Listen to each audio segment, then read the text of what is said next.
Warahmatullahi wabarakatuh. Alhamdulillah, lahun ni'matu wa lahul fadlu wa lahul thana'ul hasan. Wa salawatullahil barrir rahim wal malaikatil muqarrabin ala sayyidil mursalin Muhammadin wa ala alihi wa sahbihi at-tayyibin at-tahirin. Allahumma la sahla illa ma ja'altahu sahla wa anta ya hayyu ya qayyum taj'alul hazna idza syi'ta sahla. Allahumma akrimna bil ikhlasi fin niyyati wal qawli wal amal. Para jamaah yang dirahmati oleh Allah Subhanahu wa taala, alhamdulillah kita panjatkan puji syukur kepada Allah karena pada sore hari ini Allah masih memberikan kita kesehatan sehingga kita masih bisa meneruskan kajian rutin kita dalam keadaan sehat wa afiat. Salawat serta salam semoga tetap tercurahkan kepada baginda Nabi Muhammad sallallahu alaihi wasallam. Para jamaah sekalian yang dirahmati oleh Allah, kita akan melanjutkan kajian kita membahas tentang makna arti dari syahadat yang kedua. Wa anna Muhammadar Rasulullah. Asyhadu an la ilaha illallah wa anna Muhammadar Rasulullah. Saya bersaksi bahwasanya tidak ada Tuhan yang berhak disembah kecuali Allah dan Nabi Muhammad sallallahu alaihi wasallam itu adalah utusan Allah. Apa arti dari kita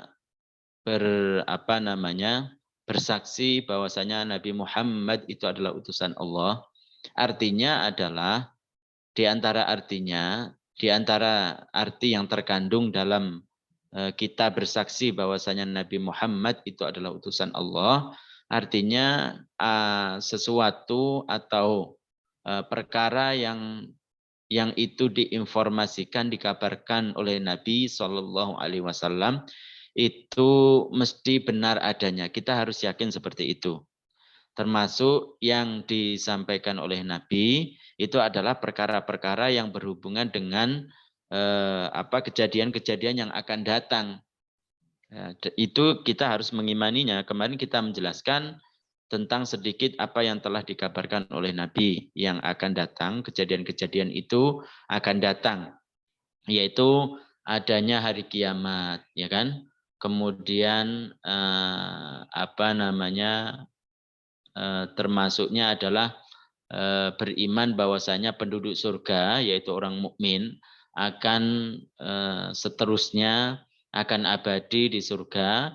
Begitu juga sebaliknya yaitu penduduk neraka yaitu orang-orang yang tidak mukmin itu juga akan selamanya abadi di neraka. Kemarin kita sudah jelaskan. Kemudian juga kemarin kita sudah menjelaskan tentang apa yang disampaikan oleh Nabi itu adalah melihat Allah. Jadi kita harus yakin bahwasanya orang mukmin ketika di surga, jadi orang mukminnya itu di surga, itu salah satu kenikmatan yang akan ia dapatkan itu adalah melihat Allah Subhanahu wa taala, yang Allah taala dilihat tanpa disifati dengan sifat makhluknya. Tidak butuh pada tempat, tidak butuh pada arah, tidak berhadap-hadapan, tidak ada jarak. Itu seperti halnya kita meyakini Allah Subhanahu wa taala, hal itu mensucikan Allah dari menyerupai makhluknya ketika kita di dunia. Kenapa kita harus yakin? Karena ini adalah kandungan yang telah kandungan dari syahadat yang kedua yang diinformasikan, disampaikan oleh Nabi. Dalil-dalil tentang perkara yang disampaikan oleh Nabi, terutama yang berkaitan dengan melihat Allah Subhanahu wa taala. Kemarin kita sudah jelaskan, yaitu firman Allah Subhanahu wa taala, wujuhun yauma idzin nadhirah ila rabbiha nadhirah, ya kan? Jadi orang-orang mukmin wajah mereka berseri-seri karena melihat Allah Subhanahu wa taala. Kemudian juga kita menjelaskan dalilnya kemarin, jangan lupa tentang hadis Nabi Shallallahu alaihi wasallam, yang hadis ini banyak disalahfahami oleh orang-orang yang tidak belajar ilmu akidah, atau dia belajar ilmu akidah tapi tidak talaqi.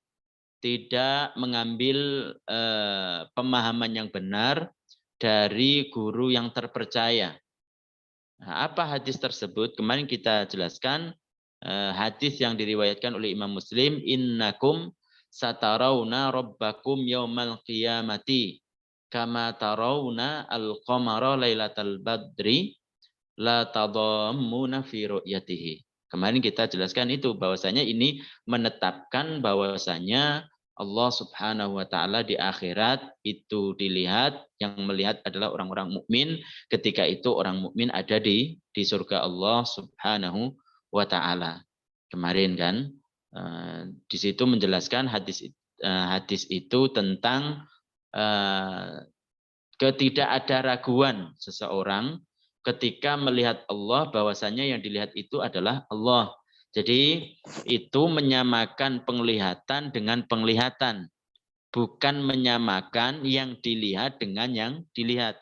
Bukan menyamakan al-mar'i laisa al-maqsudu bihi, bukan yang dimaksud di sini adalah tasbihul mar'i bil mar'i, bukan yang dimaksud adalah menyerupakan yang dilihat dengan yang dilihat, yaitu yang dilihat itu kan Allah, yang dilihat itu adalah bulan, bukan menyamakan Allah dengan bulan. Akan tetapi di sini yang dimaksud adalah tasbihur ru'yah birru'yah, yaitu menyamakan penglihatan dengan penglihatan. Artinya seperti halnya seseorang ketika di dunia melihat bulan pada bulan purnama, tidak ada awan di bawahnya, terang begitu, dia yakin tanpa ada keraguan sedikit pun bahwasanya yang dilihat itu adalah Allah. Begitu juga ketika orang mukmin di akhirat, ketika orang mukmin di surga, maka ketika melihat Allah Subhanahu wa taala, maka mereka tidak ada keraguan sedikit pun bahwasanya yang dilihat itu adalah Allah Subhanahu wa taala. Itu harus diajarkan kepada yang lain supaya mereka itu tidak salah pemahaman dalam hadis tersebut. Kemudian juga kaulnya ulama, kemarin kita jelaskan Al-Imam Abu Hanifah itu menjelaskan bahwasanya memang salah satu keyakinan dari kita adalah penduduk surga itu akan melihat Allah Subhanahu wa taala, dan itu adalah nikmat yang paling agung. Kemarin kita jelaskan apa ucapan dari Al-Imam Abu Hanifah, ditegaskan dalam kitabnya Al-Fiqhul Akbar, wallahu taala yura fil akhirati wa yarahul mu'minuna wa hum fil jannah bi'ayuni ru'usihim. Jadi Allah Ta'ala di akhirat nanti orang-orang mukmin akan melihatnya, ketika itu orang mukmin ada di surga dan melihat Allah dengan mata kepala mereka.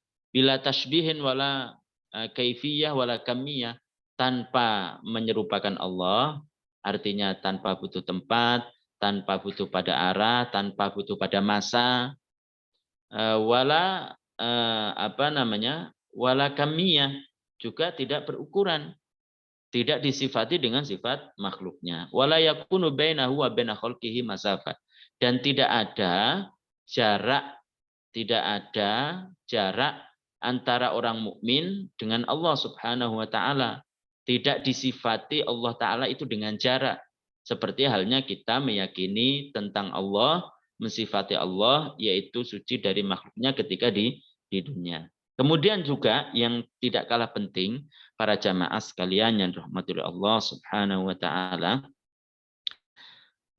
yang disampaikan oleh Nabi Shallallahu alaihi wasallam yaitu tentang adanya ketentuan Allah, qada dan qadar. Qada dan qadar. Di sini disebutkan wajibu dan wajib. Aidon begitu juga. Apa? Al-imanu, beriman bil qadari, dengan ketentuan Allah. Wajib itu harus. Ayil tiqadu maksudnya meyakini bi anna kullama yahsul, bahwasanya semua perkara yang terjadi atau akan terjadi, huwa bi takdirillahi ta'ala, itu atas ketentuan Allah. Ma'ar ridho, disertai dengan rela, pasrah, menerima bitakdirihi ta'ala, dengan ketentuan Allah. baik ketentuan Allah kepada kita yang ditentukan itu adalah perkara yang buruk, nanti disebutkan di sini, atau perkara yang baik. Wa adamil i'tiradi alaihi, dan tidak ada protes tentang ketentuan Allah Subhanahu wa taala fi takdirihi, pada ketentuan Allah, al khaira wasyarra, yaitu ketentuan Allah yang baik. Maksudnya yang ditentukan itu ada yang baik, wasyarra, dan yang ditentukan itu adalah jelek, wal hulwa wal murra, dan yang ditentukan itu adalah manis, yang ditentukan itu adalah pahit bagi kita. Fa innal maqdura, maka sesungguhnya perkara yang ditentukan oleh Allah Subhanahu wa taala, yaitu makhluk, khairahu, yaitu sebaik-baiknya al-maqdur, ataupun yang ditentukan oleh Allah, wasyarrahu, atau sejelek-jeleknya, atau perkara yang ditentukan Allah itu adalah jelek, jelek bagi kita. Yahsulu bi takdirillahi ta'ala, itu terjadi karena ketentuan Allah, wa khalqihi, dan ciptaan Allah, wa masyiatihi, dan ketentuan Allah Subhanahu wa taala atau kehendak Allah. Famakana minhu khairan, apa yang telah ditentukan oleh Allah Subhanahu wa taala dari makhluknya.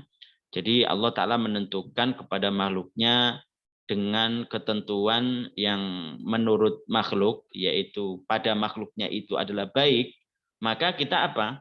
Mencintainya. Wa makana minhu syarrun nakrahu, apabila yang Allah Subhanahu wa taala tentukan atau perkara yang ditentukan makhluknya, maksudnya itu adalah perkara yang jelek, maka kita membencinya. Jadi ini An-Nabi Shallallahu Alaihi Wasallam itu bersabda ketika ditanya oleh malaikat Jibril tentang masalah hadis hadis Jibril, ya kan? Karena itu tujuannya Jibril datang kepada Nabi Shallallahu Alaihi Wasallam bertanya tentang keimanan untuk mengajari umatnya. Mahwal iman, apa itu iman? Iman antuk minabillah, ya kan? Beriman kepada Allah. Wa bil imani wa antuk minabillahi wa kutubihi, kitab-kitab Allah, wa rusulihi, kemudian Rasul Allah, wal yaumil akhiri, malaikat Allah, wa malaikatihi, beriman kepada malaikat Allah, beriman kepada ketentuan-ketentuan Allah, beriman kepada akhiratnya, wa bil yaumil akhiri, wa bil qadari khairihi wa syarrihi, dan dengan ketentuan-ketentuan Allah yang ditentukan itu ada yang buruk ataupun baik, yang ditentukan itu adalah perkara yang baik ataupun perkara yang jelek. Buruk dan jelek itu bagi kita. Jadi perlu diketahui ini bahwasanya kita akan menjelaskan tentang lafalnya dulu. Di situ kan disebutkan antuk minabil qadari. Kita supaya beriman tentang qadar. Qadar itu apa di sini? Ketentuan Allah Subhanahu wa taala. Jadi ini ketentuan Allah terhadap makhluknya. Kemudian ada khairihi. Khairihi ada dhamir. Dhamir yang kembali kepada qadar. Tadi qadar itu kan artinya sifat. Sifat Allah Subhanahu wa taala itu semuanya baik. Itu semuanya baik. Tidak disifati Allah Subhanahu wa taala dengan sifat yang jelek, karena sifat-sifat Allah semuanya layak dan sempurna dan layak bagi Allah Subhanahu wa taala. Tapi kenapa di situ ada redaksi khairihi wa syarrihi? Jadi kenapa di situ ada redaksi khairihi wa syarrihi, yaitu sejelek-jeleknya atau sebaik-baiknya qadar, kemudian sejelek-jeleknya qadar. Tadi kan qadar itu artinya kan sifat. Tapi di sini ada khair, ada baik, baiknya qadar, kemudian jeleknya qadar. Maka meskipun domirnya itu kembali kepada qadar yang artinya itu adalah sifat tadi, maka kata para ulama, karena sifat Allah subhanahu wa ta'ala itu adalah sempurna dan layak baginya, maka tidak bisa disifati Allah ta'ala itu adalah jelek. Makanya di sini domirnya itu kembali kepada kata-kata qadar, tapi artinya adalah al-maqdur. Artinya itu adalah makhluk. Makanya kita artikan begini, bukan artinya itu adalah sebaik-baiknya ketentuan Allah, bukan begitu. Ataupun sejelek-jeleknya ketentuan Allah, bukan itu artinya. Artinya apa? Sejelek-jeleknya atau sebaik-baiknya yang ditentukan Allah, artinya makhluknya yang baik. Dan sejelek-jeleknya apa yang ditentukan oleh Allah, yaitu larinya kepada makhluk. Jadi begitu. Jadi dalam bahasa itu sudah terkenal seperti itu. Artinya ada dhamir yang kembali, ha itu khairihi wa syarrihi, ada hak dhamir itu kalau kita pernah belajar tentang ilmu bahasa, kembali kepada qadar tapi dengan arti yang lain. Tapi dengan arti yang lain. Itu kata para ulama adalah badi al-istikhdam. Jadi kembali kepada suatu kata dan dengan makna yang lain. Dengan makna yang lain. Jadi banyak di kalangan Arab seperti itu. Jadi kalau kita tidak belajar, tidak tahu seperti ini. Bahwasanya khairihi dikatakan bahwasanya itu adalah sebaik-baiknya ketentuan Allah. Berarti kemudian wasyarrihi dan sejelek-jeleknya ketentuan Allah. Berarti apa? Menyifati sifat Allah Ta'ala menentukan itu dengan jelek. Itu kan nggak boleh. Itu tidak boleh. Nah, jadi dalam dalam mengartikan pun kita harus juga belajar dari guru-guru yang memang terpercaya. Jadi intinya pada bab ini bahwasanya kita meyakini tanpa ada keraguan sedikit pun bahwasanya semua yang terjadi, semua yang akan terjadi, yang sedang terjadi, semuanya itu adalah ketentuan Allah. Semuanya itu adalah kehendak Allah, semuanya itu adalah ciptaan Allah Subhanahu wa ta'ala. Tidak ada yang ada di dunia ini, tidak ada yang ada dalam alam semesta ini, adanya itu secara kebetulan tanpa kehendak Allah. Bahkan dikatakan dalam akidah itu, la tataharraku dzarratun illa biizni. Coba, tidak akan ada dzarrah, benda yang kecil. Dzarrah kalau dalam bahasa akidah itu apa? Artinya adalah bintik kecil yang berterbangan yang kelihatan oleh mata ketika ada sinar masuk ke rumah melalui jendela.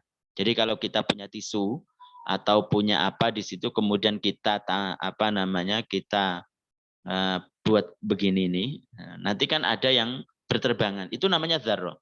Artinya katanya di sini tidak ada benda sekecil apapun yang bergerak kecuali itu sudah ada di Lauhul Mahfuz. Kecuali itu sudah ditentukan oleh Allah Subhanahu wa ta'ala. La tataharraku dzarratun illa bi'idzni. Nah, gitu kan? Jadi semuanya itu sudah ditentukan oleh Allah Subhanahu wa ta'ala. Kayak seperti gerimis. Gerimisnya di mana? Hujannya di mana? Kenapa antara satu daerah kadang itu yang gerimis ataupun yang hujan itu hanya di sebagian wilayah. Padahal satu daerah, satu kecamatan lah. Tapi yang hujan itu apa? Yang hujan itu hanya satu desa. Karena apa? Karena semuanya itu ditentukan oleh Allah Subhanahu wa ta'ala. Semuanya dikehendaki oleh Allah Subhanahu wa ta'ala. Ada yang menghendaki, ada yang menentukan. Kenapa ketika ada daun ataupun pohon, kemudian apa? Yang kadang yang jatuh itu yang masih agak hijau. Dan di sebelah yang tangkai yang sebelah kanan atau sebelah kiri. Kenapa? Kenapa tidak yang sebelah kanan dulu umpamanya? Karena itu ditentukan oleh Allah Subhanahu wa taala. Tidak ada yang namanya daun jatuh kecuali itu sudah ditentukan dikehendaki oleh Allah Subhanahu wa taala. Apalagi umur manusia, apalagi sesuatu yang menimpa kita musibah, kefakiran, kekayaan, kemudian kemudahan, kesulitan dalam menghadapi kehidupan, maka semuanya itu tidak terlepas namanya kehendak Allah, tidak terlepas dari ketentuan Allah dan ciptaan Allah Subhanahu wa taala.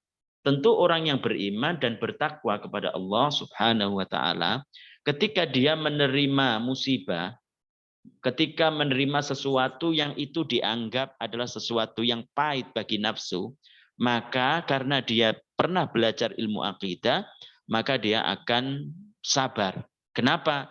Karena itu adalah ujian bagi dia. Karena kalau orang tersebut itu diberi ujian oleh Allah, kemudian dia sabar, maka dia akan beruntung.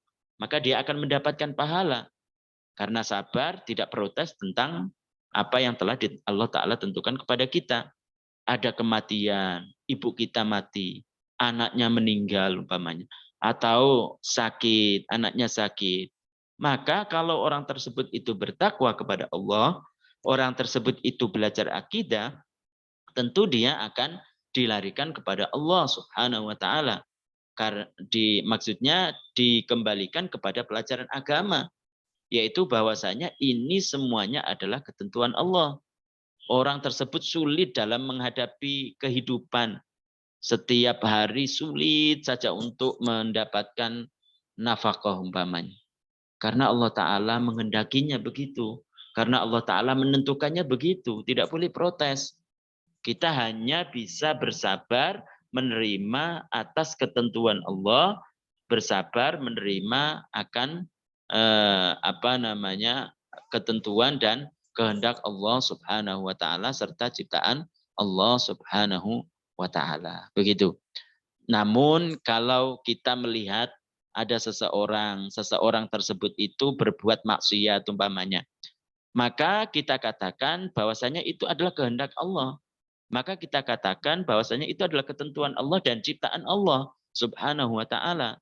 Maka tentu karena syariat itu tidak suka, tidak menyukai perkara yang itu jelek, yaitu berbuat maksiat, kekufuran, dan lain sebagainya, maka kita harus tidak menyukainya. Tidak menyukainya. Jadi intinya para jamaah sekalian yang dirahmati oleh Allah Subhanahu wa taala, perkara yang di dunia ini ataupun semua yang terjadi ataupun akan terjadi, sedang terjadi, kalau itu adalah perkara yang baik seperti keimanan, seperti ketaatan, seperti kebaikan, berbuat baik dan lain sebagainya, maka kita harus tanamkan kepada diri kita bahwasanya itu adalah kehendak Allah, itu adalah ketentuan Allah, itu adalah ciptaan Allah, dan itu dicintai oleh Allah, maka kita harus mencintainya. Karena itu adalah kebaikan, ketaatan, keimanan, dan lain sebagainya. Itu adalah pendapat yang moderat, artinya itu adalah pendapat yang benar. Itu adalah keyakinan Ahlus Sunnah wal Jamaah. Kemudian kalau perkara tersebut itu adalah perkara yang jelek, berbuat maksiat, kemudian kekufuran, ada seseorang yang keluar dari Islam, naudzubillah, kemudian kejelekan, maka kita harus tanamkan pada diri kita dan harus kita ajarkan kepada yang lain bahwasanya itu adalah kehendak Allah, ketentuan Allah, ciptaan Allah. Jadi sama-sama ciptaan Allah, ditentukan Allah, kemudian ditentukan oleh Allah dan dikehendaki oleh Allah Subhanahu wa taala. Cuma di situ karena itu adalah kejelekan, karena itu adalah kekufuran, maka syarat tidak menyukainya. Maka syarat tidak menyukainya, maka wajib bagi kita untuk tidak menyukainya. Intinya bahwasanya kejelekan, kekufuran, kemaksiatan sama-sama diciptakan oleh Allah, sama-sama dikehendaki oleh Allah, sama-sama ditentukan oleh Allah. Cuma ini tidak dicintai oleh Allah Subhanahu wa taala.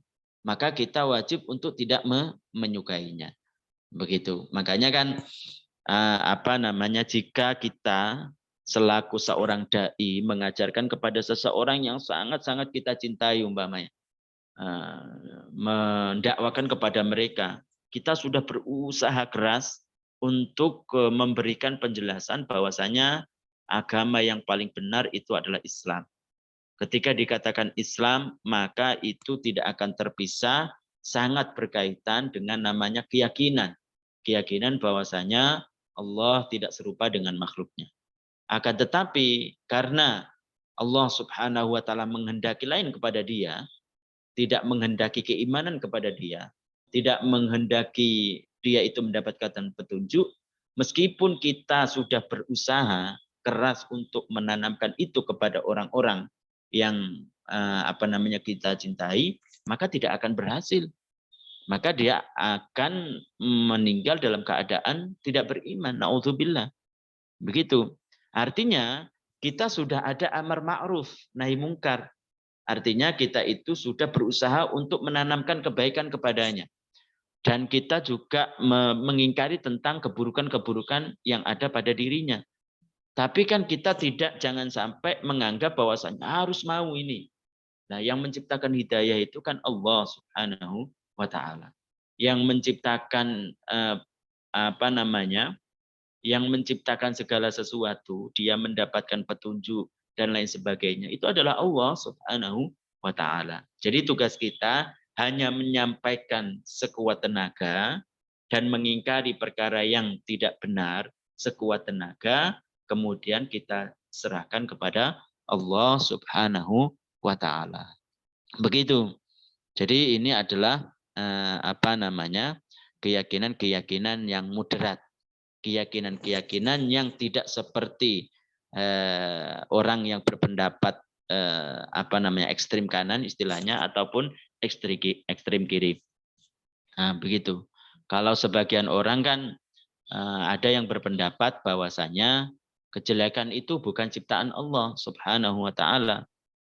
Kenapa? Kalau itu adalah ciptaan Allah, kemudian ada orang yang melakukan, kemudian disiksa, katanya dia, maka Allah Ta'ala zalim. Disamakan Allah Ta'ala dengan manusia. Begitu.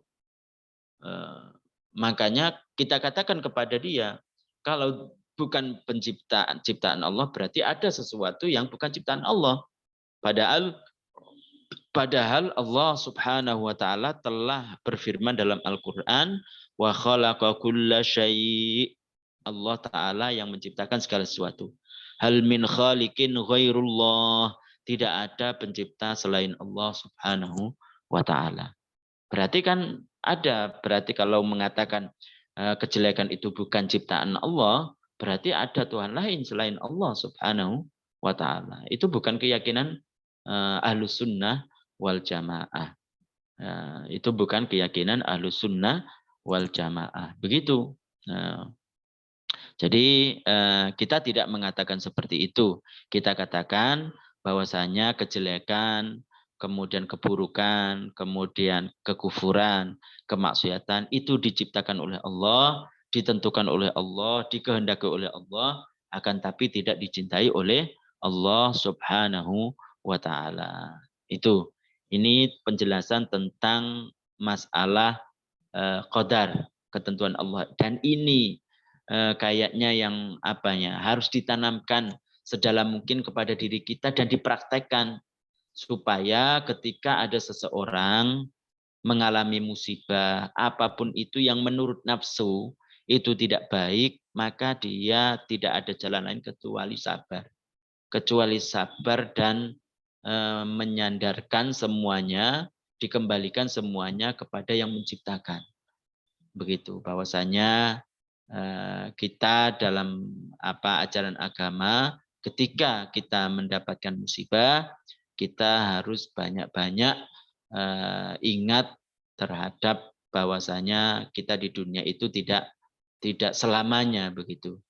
Tidak selamanya. Ada sesuatu yang tidak berhasil umpamanya, tidak sesuai dengan harapan umpamanya. Ada seorang laki-laki ya, melamar perempuan, ternyata umpamanya tidak diterima, maka kita serahkan kepada Allah Subhanahu wa taala, kita kembalikan kepada Allah bahwasanya yang menciptakan, yang menentukan, kemudian yang mengatur, yang menghendaki itu adalah Allah Subhanahu wa taala. Jadinya ringan, tidak stres. Cobalah kalau ini ditanamkan dan dipraktekkan di semua orang, itu insya Allah kesetresan itu akan berkurang. Iya begitu, akan berkurang. Makanya apa? Makanya para ulama mengatakan, oh man tamakkana bit tauhid, orang yang menguasai ilmu tauhid katanya. Katanya apa? Hasunat akhlaquhu. Maka akhlaknya akan baik karena bisa menjaga lisannya, menjaga perbuatannya. Jangankan sesuatu yang bisa kita lihat, hatinya pun juga dijaga begitu untuk tidak protes kepada Allah Subhanahu wa taala. Wa wajada halawatal ibadah. Dia akan mendapatkan manisnya orang beribadah. Kenapa? Karena dia meskipun mendapatkan musibah, dia berkeyakinan bahwasanya oh ini kan dari Allah Subhanahu wa taala. Kenapa saya harus protes? Ini kan datang dari yang menciptakan. Kenapa saya harus protes? Jadi dia yang ia lakukan hanyalah bersabar, menerima, rela terhadap kehendak Allah Subhanahu wa taala. Para jamaah sekalian yang dirahmati Allah Subhanahu wa taala, itulah penjelasan sedikit tentang masalah qadar dan qadar. Jadi semuanya itu sudah ditentukan Allah Subhanahu wa taala, tidak akan berubah. Ketentuan Allah itu tidak akan berubah ketika si fulan itu hidup di dunia itu dalam keadaan sengsara umpamanya, maka tidak akan berubah. Si fulan, si A di dunia itu dia bahagia, berlimpah, hartanya berlimpah, maka tidak akan berubah itu, tidak akan berubah, tidak akan berubah. Jadi qada Allah, ketentuan Allah itu tidak akan berubah karena sesuatu, bukan karena doa, bukan karena baik doanya itu dari kita ataupun yang lebih tinggi yaitu seorang wali ataupun bahkan seorang nabi, itu tidak akan bisa merubah ketentuan Allah Subhanahu wa taala. Bukankah Nabi Muhammad sallallahu alaihi wasallam pernah meminta kepada Allah Subhanahu wa taala? Salah satu permintaannya adalah bahwasanya supaya antara umatnya itu tidak ada yang bertengkar begitu. Ini tidak dikabulkan oleh Allah Subhanahu wa taala. Kenapa? Karena sudah ditentukan oleh Allah bahwasanya di antara umat Nabi itu akan terjadi pertengkaran. Makanya dalam hadis qudsinya Allah Subhanahu wa taala berfirman, "Ya Muhammadu, inni idza qadaitu qada'an fa innahu la yurad." Itu. Ya Muhammad, jika aku telah menentukan sesuatu terjadi atau tidak terjadi, maka tidak akan berubah. Maka tidak akan ada yang bisa menolaknya. Begitu. Para jamaah sekalian yang dirahmati oleh Allah Subhanahu wa taala, semoga kita termasuk orang-orang yang diberikan kesabaran ketika di dunia dan kita tidak bosan-bosan selalu berdoa semoga kita meninggal dalam keadaan husnul khotimah. Amin amin ya rabbal alamin. Mungkin itu yang bisa disampaikan. Sebelum kita akhiri, mungkin ada pertanyaan seputar atau yang yang berkaitan dengan apa yang kita sampaikan. Silahkan.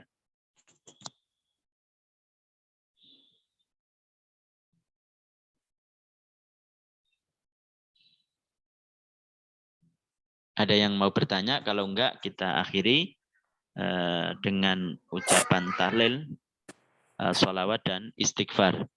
Kita baca tahlil, sholawat dan istighfar. La ilaha illallah.